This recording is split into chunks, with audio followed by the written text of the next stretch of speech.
Free buses వల్ల auto వాళ్ళకి ఎట్లాంటి డ్యామేజ్ జరుగుతుంది, వాళ్ళు ఏం నష్టపోతున్నారు అని డైరెక్ట్గా వాళ్ళకి అడిగినప్పుడు వాళ్ళు కొన్ని రీజన్స్ చెప్పినారు. నేను వీడియో పోస్ట్ చేసిన తర్వాత ఓన్లీ ఫ్రీ బస్సెస్ వల్లనే కాదు, ర్యాపిడో బైక్ ట్యాక్సీస్ వల్ల కూడా చాలా ఎఫెక్ట్ అవుతుంది అని అన్నారు. ఇప్పుడు అది నిజమా కాదా తెలుసుకోవడానికి నేను ఒక బైక్ ట్యాక్సీని బుక్ చేయబోతున్నాను. డైరెక్ట్గా వాళ్ళని అడిగే తెలుసుకుందాం వాళ్ళు ఎట్లాంటి ఇబ్బంది పడుతున్నారు, అసలు వాళ్ళు కమిషన్ అంతా పోగా వాళ్ళకి ఎంత మిగులుతుంది, ఈ 30, 40, 50 రూపీస్ బైక్ రైడ్స్ వల్ల అసలు వాళ్ళకి ఏం మిగులుతుంది, రోజుకి కనీసం ఎంత ఎర్న్ చేస్తున్నారు, వాళ్ళకి సరిపోతుందా లేదా, ఇది పార్ట్ టైమా లేకపోతే ఫుల్ టైమా, వాళ్ళని అడిగే తెలుసుకుందాం.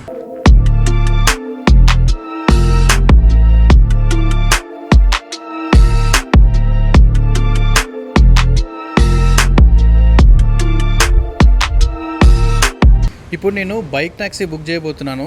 ఇంతకు వాళ్ళు చెప్పడానికి కూడా రెడీ ఉంటారా లేదా ఏంటి తెలియదు. డైరెక్ట్గా ఒకసారి బుక్ చేసి ట్రై చేద్దాం ఒకసారి. ఇప్పుడైతే నాకు ఇక్కడ నుంచి జస్ట్ రైల్వే స్టేషన్ వరకే పెట్టినా నేను. దానికి సంబంధించిన అమౌంట్ కూడా నేను ఇస్తాను. సో డోంట్ వరీ, లైక్ కామెంట్స్లో తిట్టకండి లైక్ ఊటిగా పెట్టి క్యాన్సిల్ చేస్తున్నారని. మొత్తం అమౌంట్ నేను ఇచ్చేస్తాను ఆయనకి.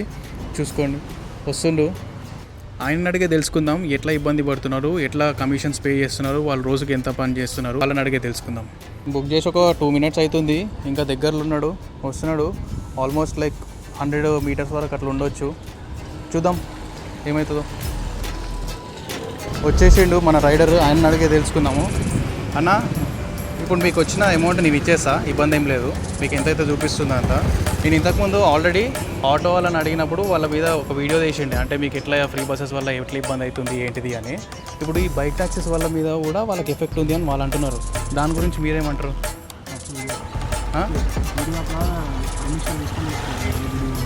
ఇప్పుడు మీకు వద్దు అని అంటే తీసేస్తా నేను, దాంట్లో ఇబ్బంది ఏం లేదు. వద్దు అని అంటే తీసేస్తా. ఇప్పుడు అది క్యాన్సిల్ చేస్తా, మీకు ఇస్తా అమౌంట్ నేను. మీకేం అట్లా ఇబ్బంది, పెట్రోల్ వేస్ట్ అట్లా ఏం చేపియా నేను. అట్లా క్యాన్సిల్ చేయమంటారా? మీ ఇష్టం, మీకు ఓకే అంటేనే, లేదంటే క్యాన్సిల్ చేస్తా, దాంట్లో ఏముంది. నేను ఇప్పుడే చేస్తా.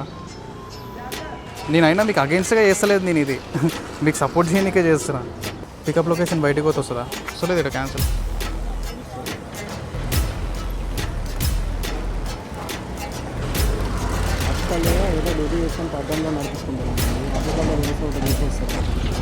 ఇప్పుడు నార్మల్గా అయితే ఇట్లా తిరగరు కదా, ఆపలేము కదా, అట్లా బుక్ చేసిన.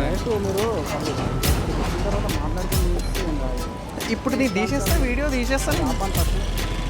అరే ఆపేయి. కానీ ఆయన చెప్పుకోవడానికి ఒప్పుకోలేదు. మళ్ళీ ఇంకొక రైడ్ బుక్ చేసి చూద్దాం వాళ్ళు ఏమంటారు.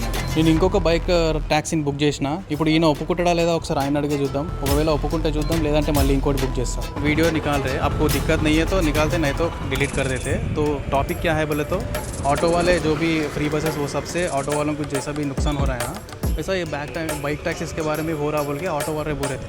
तो आप उसके बारे में मतलब ये भी मोनोपोली नहीं होना चाहिए किसमें भी, मतलब ऑटो में भी ज़्यादा अपॉर्चुनिटीज़ होना चाहिए. तो आप उसके बारे में बोल दे तो मैं करता हूँ, नहीं तो कैंसिल करता हूँ. तो कैंसिल कर रहे. ఈ బైక్ ట్యాక్సీ వాళ్ళు కూడా ఒప్పుకోలేదు తీయడానికి, అంటే అలో చేయలేదు. సో వాళ్ళని కూడా ఇచ్చి పంపించేసిన. నేనేమి వీళ్ళకి అగెన్స్ట్గా కానీ ఏం వీడియో ఆటో వాళ్ళకి సపోర్టింగ్గా కానీ ఏది వీడియో చేయట్లేదు. ఇది జస్ట్ ఏంది అంటే అవేర్నెస్ కోసం. లైక్ ఇప్పుడు ఆటో వాళ్ళు కమర్షియల్ నెంబర్ ప్లేట్ పైన వాళ్ళు ట్యాక్సీలు కట్టి వాళ్ళు నడిపించుకుంటున్నారు. అట్లనే బైక్ ట్యాక్సీ వాళ్ళకి కూడా కమర్షియల్ నెంబర్ ప్లేట్ ఉండి దానిపైన నడిపించుకుంటే బాగుంటుంది అన్న ఉద్దేశంతోనే కానీ వాళ్ళకి అగెన్స్ట్గా వీడియో కాదు ఇది. ఆల్రెడీ నేను దీనిపైన ఒక వీడియో చేసిన. కర్ణాటకలో కోర్టు కేసు కూడా నడుస్తుంది దీనిపైన. అంటే వాళ్ళు అక్కడ బైక్ ట్యాక్సీస్ నడపొద్దు, వాళ్ళకి ఒకవేళ కమర్షియల్ నెంబర్ ప్లేట్ ఇస్తే వాళ్ళు నడిపించుకోవచ్చు అన్న దానిపైన నడుస్తుంది. సో అట్లాంటి ఉద్దేశం మీదే కానీ వాళ్ళకి అగెన్స్ట్గా కాదు. సో దీనికి తగ్గట్టు లాస్ తీసుకొని వచ్చి వాళ్ళ కమర్షియల్ నెంబర్ ప్లేట్ చేసి కమర్షియల్గా బైక్స్ని కన్వర్ట్ చేసి వాళ్ళకి తీసుకొని వస్తే బాగుంటుంది. ఆ ఉద్దేశం మీదే ఈ video. Will see you next video. Bye bye.